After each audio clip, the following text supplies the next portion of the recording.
Good luck finding a consensus when it comes to Super Bowl favorites this season. 18 members of the MMQBSI NFL staff took a crack at predicting the postseason, and each voter's bracket is below. As for who we think is going to Minneapolis in February, no one got more than half the vote.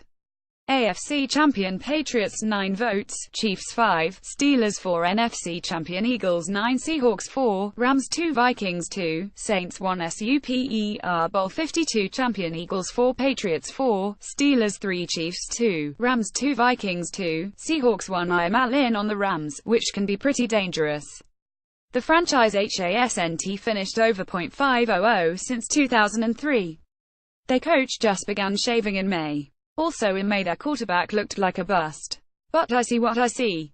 I see a smart and high-powered offense that can protect the quarterback and is as scary on the ground as it is through the air. I see an imaginative coach with a good grip on his team. I see a voracious front seven with a big star Aaron Donald playing better than his rep. I see a team in the last 3 weeks that has won 3, 7 and 3 time zones away from home, respectively. Did you know the Rams won the last 3 straight by double digits at 1 p.m., 10 a.m. and 10 a.m. on their body clocks? The road thing will come in handy during the playoffs, in my calculation, because the Rams could well have to win in a hostile environment against an excellent team like Philadelphia to win it all. But will that really matter? This team is 28 at the Coliseum since the return of the franchise to Los Angeles, and the Rams are 50 away from home this year. As for climbing Mount Belichick, I'm sure some wise guy out there will point out that, on the day that Bill Belichick coordinated the Giants' defense that shut down John Elway in Super Bowl 21, Sean McVay was 1 year and 1 day old, and how on earth could the great Belichick ever lose to a guy less than half his age? My counter: the coaches won't be putting on pads that day. The Rams, except at quarterback, will be deeper and better on Super Sunday.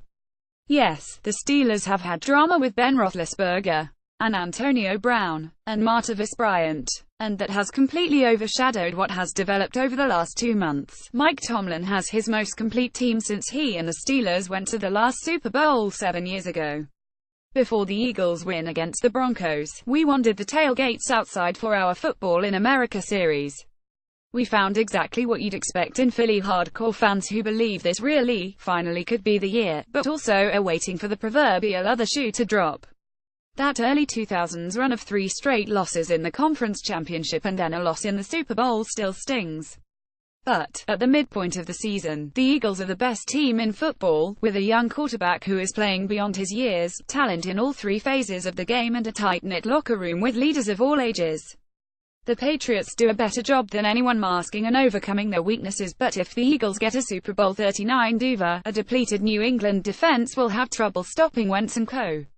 If it comes down to these 2 teams, the matchup to would-be Chiefs tight end Travis Kelce versus this Seahawks secondary, and Seattle has been gashed recently by some talented tight ends.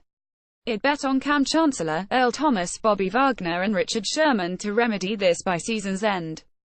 Shut down Kelce, and the Chiefs don't look so tough.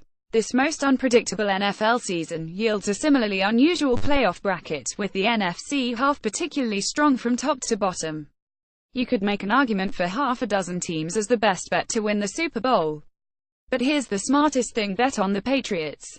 Between home field advantage, Bill Belichick and Tom Brady, they're the safest, most obvious choice among the contenders. They aren't inexperienced in the postseason like the Eagles and the Rams.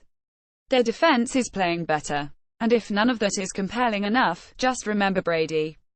Belichick. They've earned the benefit of the doubt, and in a season with no clear favorite, that's enough for me. It's still a quarterback-driven league. Both of these offenses have expanded in 2017 to become much more vertical and aggressive. Typically, that would mean a lot would ride on how well their respective O-lines could hold up, but Brady and Wentz are 2 of the rare quarterbacks who can transcend poor protection. Ideally, they won't have to. Philly's defense is dominant up front. The Patriots' D is not nearly as far off as everyone thinks. In the AFC, Kansas City beats Pittsburgh in a rematch from last year's postseason but falls short of the defending Super Bowl champs in Foxborough, with late-game Brady heroics carrying the Patriots to another AFC title. The NFC sees Seattle get to its 3rd Super Bowl in 5 years thanks to fantastic winter play from Russell Wilson, who now has a competent left tackle. But Brady's magic continues in Super Bowl 52, and he wins his 6th Lombardi in this championship rematch. The Eagles continue to roll through the NFC, and the Chiefs find their footing in the AFC. The Chiefs are the better all-around team, and Alex Smith outplays Tom Brady again in the AFC Championship, just as he did all the way back in Week 1. That gives us, drum roll please, the Andy Reid Bowl. We get 2 weeks of pre-game hype about Reid and his mentee Doug Peterson, about the glory days of McNabb and Westbrook and Terrell Owens in Philly. Version 2.0 might be better. Smith, Kareem Hunt, and Tyreek Hill lead the Chiefs to the title. It feels like cheating to go with the most established teams in the playoff picture, but it also feels like we're destined for one more Belichick era, one more Brady Wilson. In my mind, it's one of the few ways the NFL season ends in the good graces of its disappointed, tired fan base. Super Bowl 49 was the greatest sporting event I've ever seen in person, and a rematch with all parties still in their prime would be something special. This selection is taking a lot of gambles, bets that Jimmy Graham will start catching the ball again and Blair Walsh gets rid of the yips. Bets that Tom Brady stays healthy and Matt Patricia spackles his defense together. But is that any more wild than gambling on a Ben Roethlisberger resurgence, or the Eagles being able to sustain this monstrous run? In a season as up for grabs as any in a while, Pittsburgh's defense is rounding into shape while the offense, though still having trouble delivering the knockout blow Pittsburgh has yet to score 30 points in a game this season, has the best trio of weapons in the league in Bell, Brown and Big Ben. I wouldn't put anything past Carson Wentz and the Eagles, as a new star and a new power emerge in the NFL, but Pittsburgh's experience and defense will ultimately be the difference in a Super Bowl, pitting the established team against the upstart. The team with all the quarterbacks over the team with a one, provided Brady makes it this far, his being 59 years old or whatever we've all been told 1,000 times now. I can't explain how the Pats get here, but when has it ever been the case that we knew in November how Belichick will turn around a disastrous defense? Never.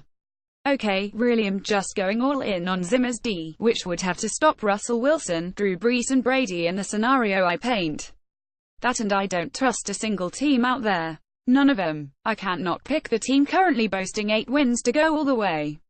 The Carson Wentz defense is firing on all cylinders, and based on his performance last week against the 49ers, J.J. is going to be a huge boost on the ground for Philadelphia.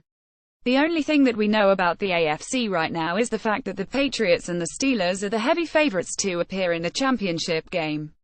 No matter who advances to the Super Bowl, it will be two prime offenses squaring off. The game will come down to the defenses, and the Eagles have the edge.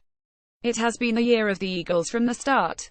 They have been winning without their best cornerback Ronald Darby, their most versatile offensive weapon Darren Sproles, their best linebacker Jordan Hicks, their best offensive lineman Jason Peters, and even blew out the Broncos without their best receiving target Zach Ertz.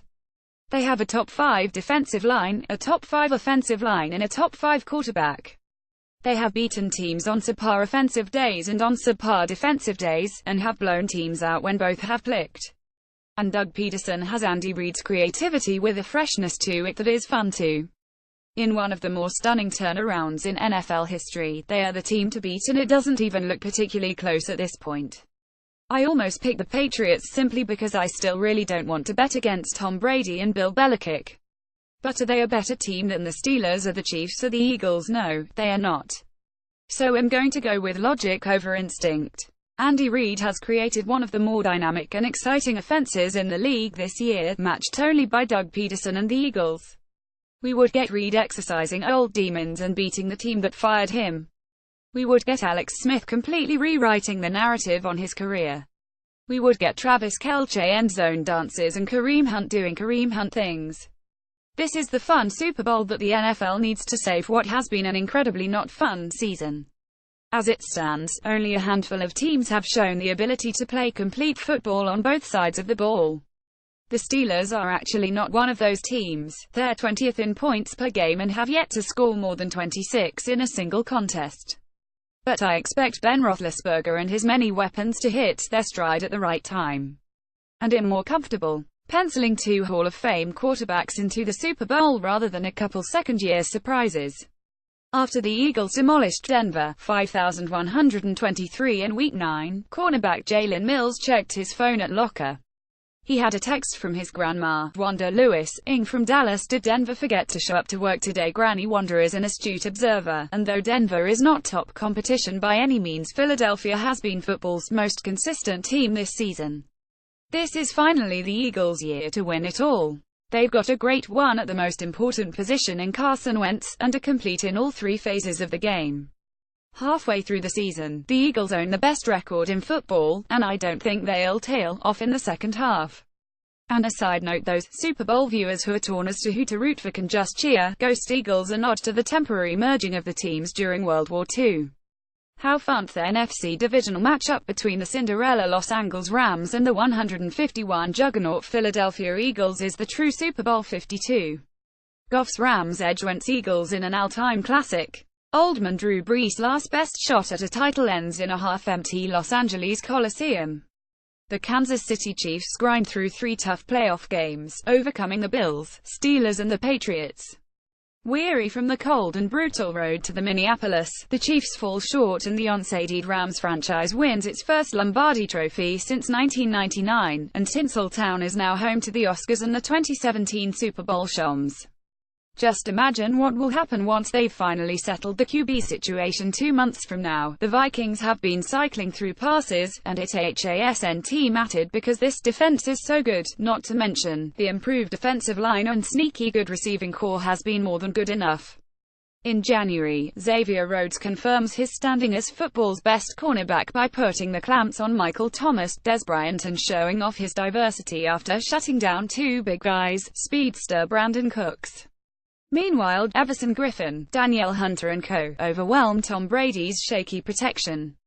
As usual, all it takes is a play or two from Teddy's Briddicky Wharton, and in front of a raucous home crowd, the wine and cheese folks still take up a lot of seats. The Vikings bring home Minnesota's first Lombardi Trophy. Question or comment? Email us at talkback@mmqb.com.